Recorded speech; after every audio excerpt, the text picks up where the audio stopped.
when there's a discrepancy between how you're living your life and how you want to be living your life, it causes a lot of pain. It causes a lot of suffering.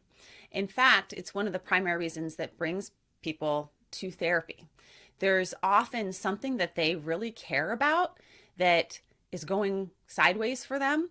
And it's because they care so much about that thing that they want to go to see a therapist to help them get more lined up, right?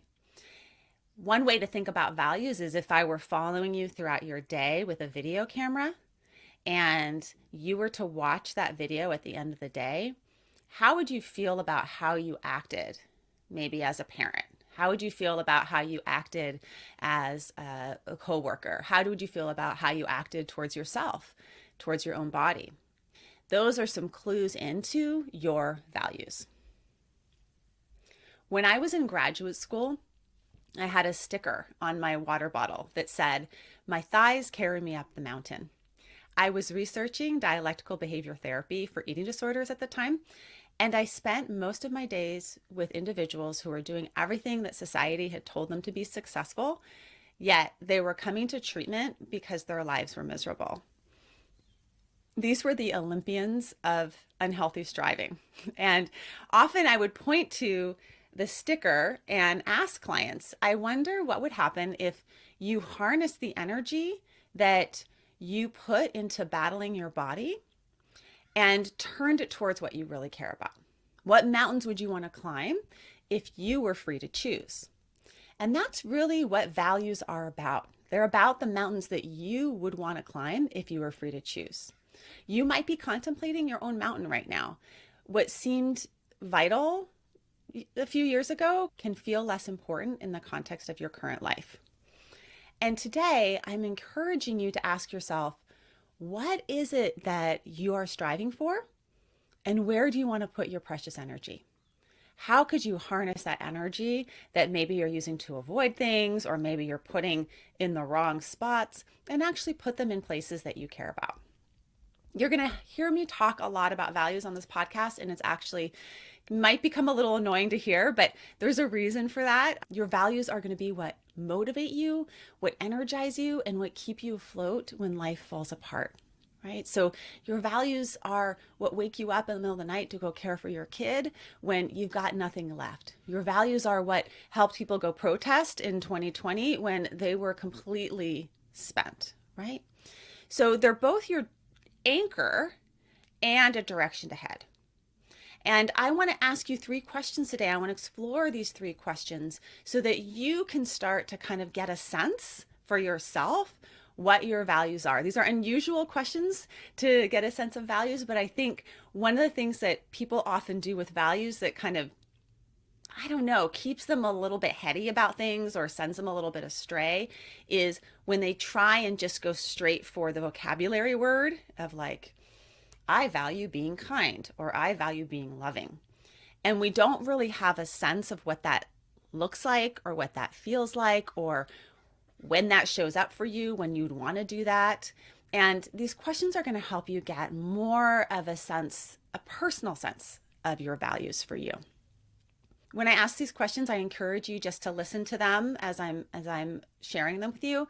And then maybe after this podcast, I'll write them down in the show notes and you can journal your answers. Another great way to do these questions is to have a friend or a partner also listen to the podcast and then go back and forth and share them pairwise with each other.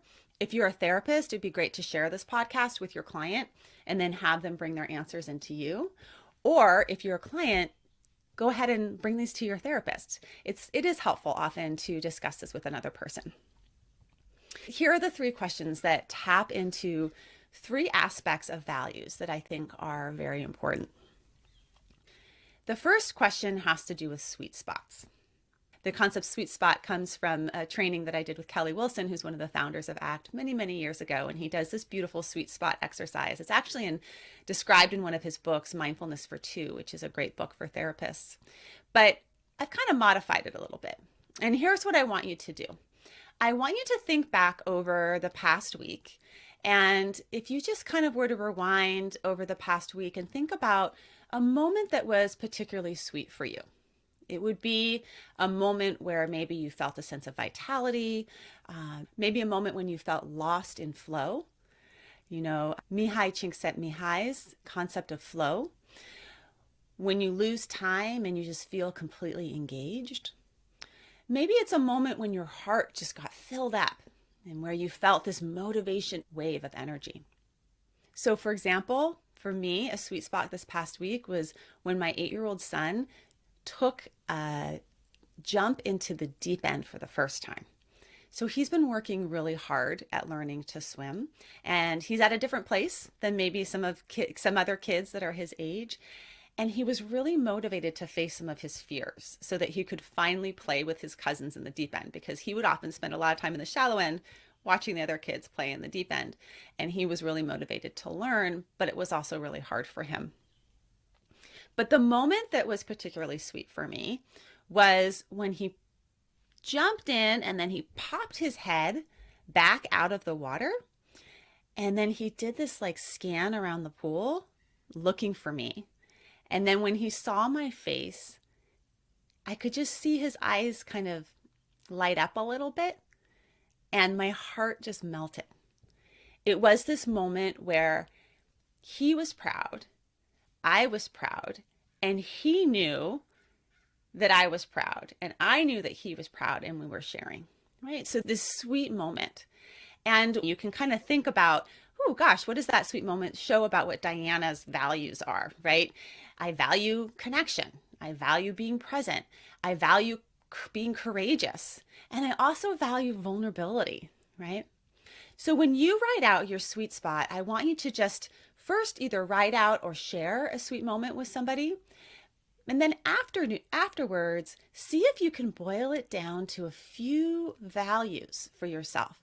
And by values, they're sort of qualities of action. They're the descriptors, they're the verbs and adverbs that describe what's sort of the essence of what's important to you in that sweet spot, that sweet spot is highlighting. Okay, so there's your first question, sweet spots. I've done this exercise with a number of people in groups, in workshops. I often do it.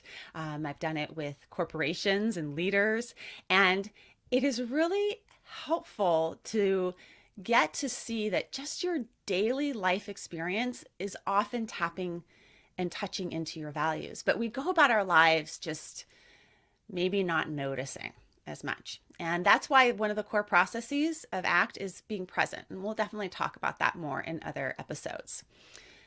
The second question that I want to ask you is to, again, think back over the past week. And I want you to think about a moment that was particularly difficult for you. Maybe a moment where it was emotionally difficult, you felt uncomfortable, you felt challenged, there was a little bit of friction, something that you just wanted to you wish you could avoid.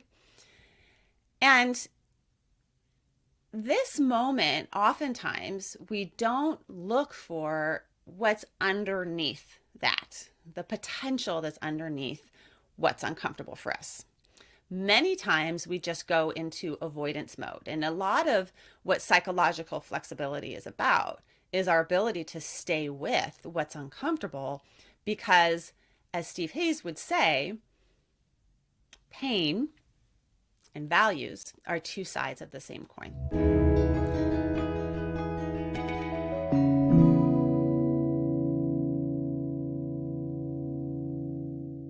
There's a beautiful poem that Mary Oliver wrote that I'll often do sort of journaling exercises with my clients around, and it's called The Uses of Sorrow. She writes, "In my sleep, I dreamed this poem. Someone I loved once gave me a box full of darkness. It took me years to understand that this too was a gift." So in our uncovering of the painful spots, we may also find that there's values underneath them too. It's painful because there's something that matters to you in that discomfort. For example, for me, this past week, it's been pretty darn uncomfortable starting a new podcast and saying goodbye to the podcast that I had developed and been in this group of people with, this team with for 5 years.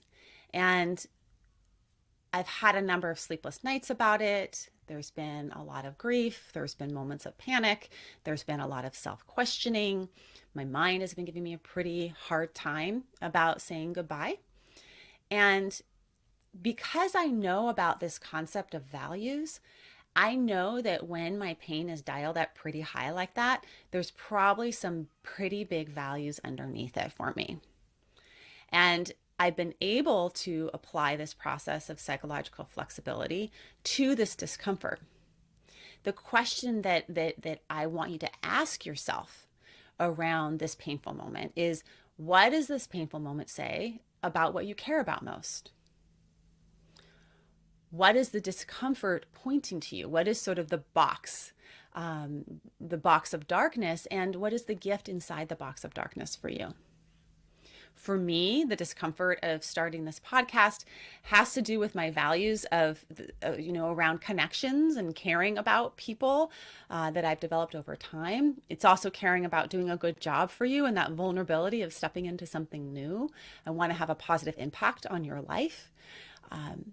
So again, with this second question, it's a little bit of a trickier one, but I do think it's a very powerful one to start to see the painful, uncomfortable parts of your life as two sides. There's the pain side and there's value side. And when you start to uncover the values behind your pain, it can be really helpful in being able to continue to pursue and move forward what you care about, even in the presence of discomfort. Okay, I said I was going to give you 3 questions. And the third question is sort of, oh gosh, it's a fun one, but kind of uncomfortable because it's about a feeling that many of us don't like to feel, which is envy.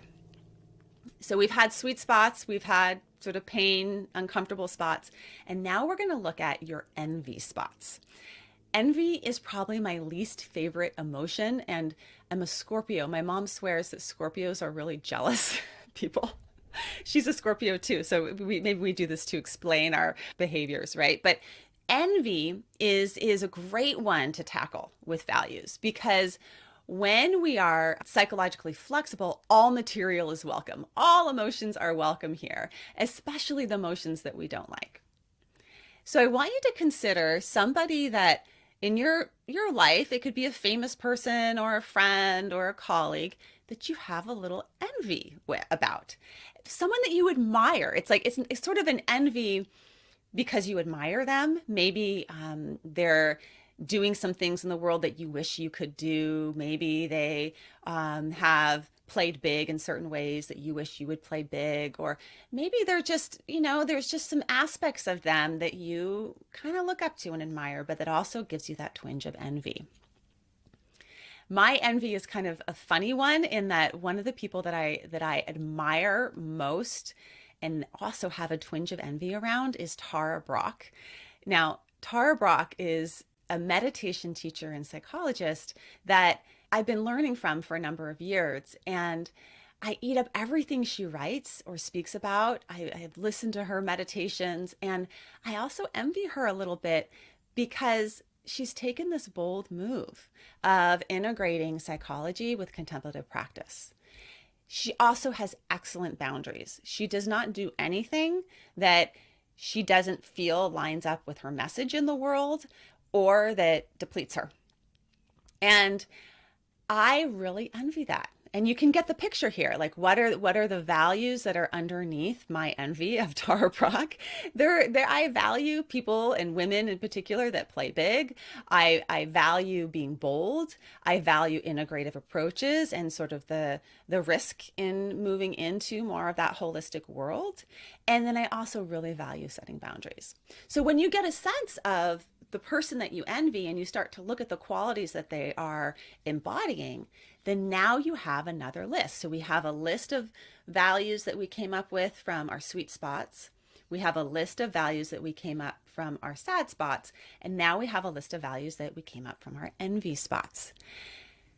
This last one, I want you to be careful with, because one of the things that people can kind of go into a spiral with is they can get into their envy and then do all of this sort of like second arrow, what Buddhists would call a second arrow of being embarrassed or blame themselves or get bogged down by their own thoughts about comparison or shame.